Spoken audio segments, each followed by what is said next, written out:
Hi guys!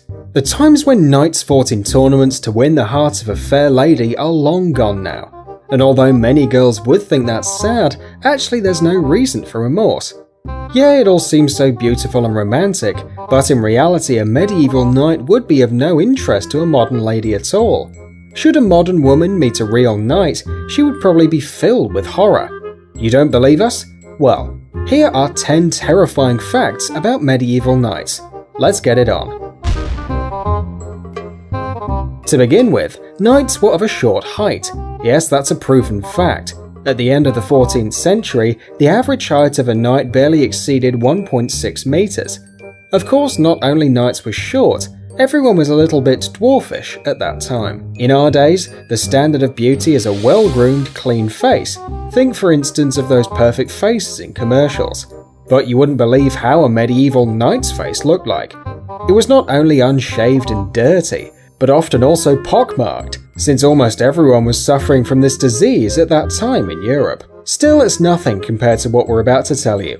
Under the heavy armor, in the entangled, dirty hair, and in the folds of their clothes, there were swarms of disgusting lice and fleas. As we all know, there were no bathhouses in medieval Europe, and knights took showers only, good lord, 3 times a year. There is even more. Their messy beards were filled with the remains of food and God knows what else. Romantic, isn't it? Let's move to the kisses. Imagine the smell of a knight's mouth when his favourite snack was garlic, which was widely used for disinfection. Consider also the fact that back then, no one brushed their teeth. You wouldn't even want to go near that handsome man, let alone kiss him.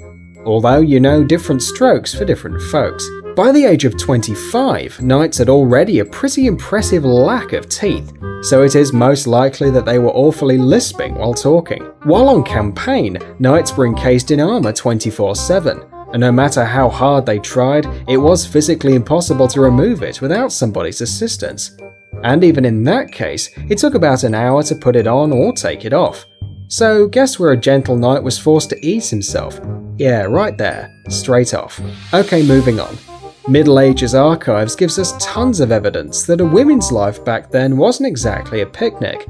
It was common amongst the gentle knights to rape village virgins during the Crusades, and the more women a knight won, the more respect he got from his comrades. Oh, we can already see a lot of comments on this one. Well, never mind, moving on. And what about the fairy lady? From a modern point of view, the attitude of medieval knights towards women was more than rude, and their opinions and desires were not considered at all. Well, as it has always been. A knight's idea of protecting a lady's honour was quite peculiar. Every single one of them considered necessary to win over the lady of his sword's brother. Every single one of them considered necessary to win over the lady of his sword's brother. And obviously, nobody cared about the woman's opinion. The winner of the showdown automatically would get her, like a trophy of some sort. So think twice before sighing about those romantic times, and stop taking on trust all that rubbish you see in movies about medieval knights. And guys, make sure your girlfriends have seen this video, and let them know that a real bird in the hand is better than a medieval knight. Au revoir! Au revoir! Thanks for watching. Please like and share the video in social networks, and we'll be right back to you as fast as we can.